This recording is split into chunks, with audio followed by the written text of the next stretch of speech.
For more on this whole issue, we're now joined live by Wenran Jiang from Edmonton. He's a senior fellow at the University of British Columbia's Institute of Asian Research. Thanks for joining us. Thanks for having me. So if you were able to hear the report from Shanxi province, Doctor, talk to me a little bit about this prioritization in light of the fact that China's really been making big efforts to reduce greenhouse gas emissions, which means continuing this transition from coal to natural gas.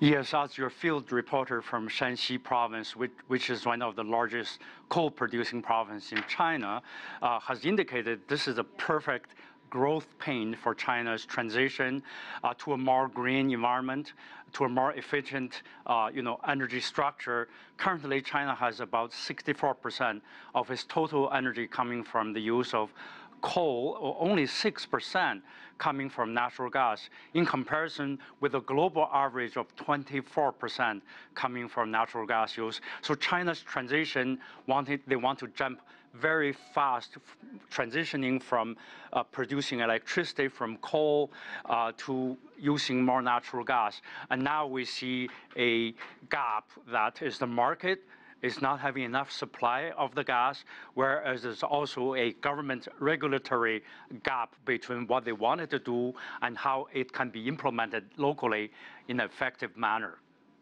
But you yourself know that there's plenty of natural gas in North America to fit the needs of this problem. Is there a move underway to get more natural gas into China for purposes of heating in particular? Well, there's global efforts is being made. Everybody's watching China as the largest growth market of LNG, which is liquefied natural gas. China imports gas from Central Asia, from Russia, LNG from Australia and Qatar, but not a lot from North America. Remember this, President Trump just went to China recently, signed about $250 billion worth of bilateral trade deals, and 160 billion of them are related to energy, including the $4.3 billion natural gas deal, LNG deal between Sinopec, one of China's largest national oil companies, and the state of Alaska. So yes, there is efforts, especially Americans have been already shipping LNG to China in small quantities, but Canada is very behind. Canada at the West Coast, a lot of efforts, but so far not much going on in terms of infrastructure and final production. So where can China get it from then in the short term? Because you talked about North America kind of ramping up its efforts to export natural gas, but it's not there yet. I mean, the deal you mentioned on President Trump's trip is something between Sinopec and Alaska that's still a long way off from being completed. What's the short-term prognosis on solving this problem? We look at the global balance of demand and supply.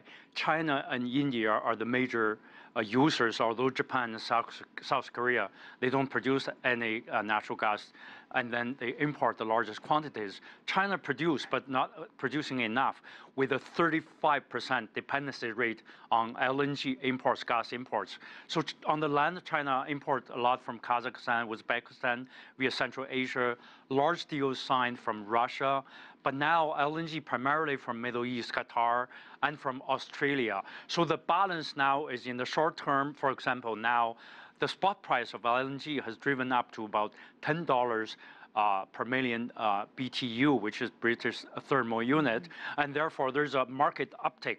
But on the other hand, Australia, Qatar, there will be more capacities in the next year or two coming up. So there's debate how much gas and LNG there will be for China to use. And China is smart to import more because domestic shale production for China would be very expensive due to its location and the cost and the demand for water. Therefore, it is a kind of a complex game China is looking at, short-term, medium-term, and long-term. But in the long run, the renewables and alternative energies will take place as the solar and wind energy prices are coming down very dramatically. But natural gas is the interim solution because China has no choice but getting rid of the coal and using more gas. Our thanks to you. Unfortunately, we're going to have to leave it there and invite you back again to extend this conversation. Wenran Jiang from Edmonton, Alberta, Canada, or excuse me, British Columbia, Canada. Thanks for joining us.